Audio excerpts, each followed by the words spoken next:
Monsieur le vice-président, mesdames, messieurs les élus, mesdames, messieurs, pour moi c'est un plaisir d'inaugurer le Clos des Cèdres parce que inaugurer le Clos des Cèdres, c'est un peu donner l'image que nous cherchons à donner et à promouvoir en matière de logement social. On a l'habitude, lorsqu'on parle de logement social, de penser toujours quartier difficile, cité, problèmes, etc., en rue, QPV, des tas de sigles qu'on a l'habitude d'entendre, alors que le logement social, de plus en plus, et particulièrement en ce qui nous concerne, ce sont de petites opérations qui sont situées dans le cœur de la métropole, qui sont situées dans des quartiers où on ne s'attend pas forcément à trouver de fortes concentrations de logement social, dans lesquelles elles s'intègrent parfaitement bien. Et je trouve que cette opération, de ce point de vue-là, est emblématique. Elle marque pour moi un double souci de mixité. La mixité sociale, d'abord, puisque, comme il a été dit, cette opération mêle à la fois de l'accession à la propriété, classique, et à la fois du logement social.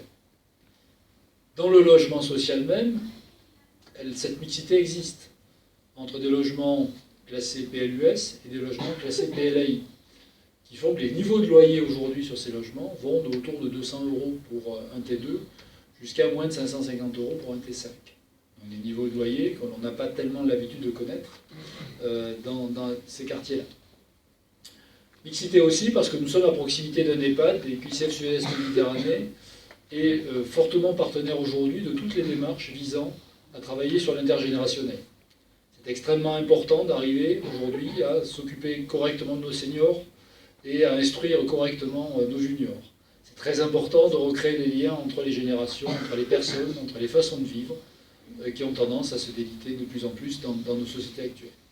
Nous faisons d'autres opérations qui sont beaucoup plus proches et qui ont des activités communes entre seniors et juniors et personnes adultes. Et je suis persuadé que la proximité de cet EHPAD et de nos logements favorisera beaucoup cette logique-là. Ces bâtiments, quoi en dire? Ils sont parfaits, ils sont BBC, vous avez vu l'architecture, il n'y a pas grand-chose à dire. Je me félicite vraiment du travail fait avec toutes les équipes d'EFAGE et principalement donc Madame Marcy qui a beaucoup travaillé avec nous sur cette affaire-là. Pour ceux qui connaissent mal ICF, ICF c'est le 4e bailleur national avec près de 106 000 logements gérés aujourd'hui.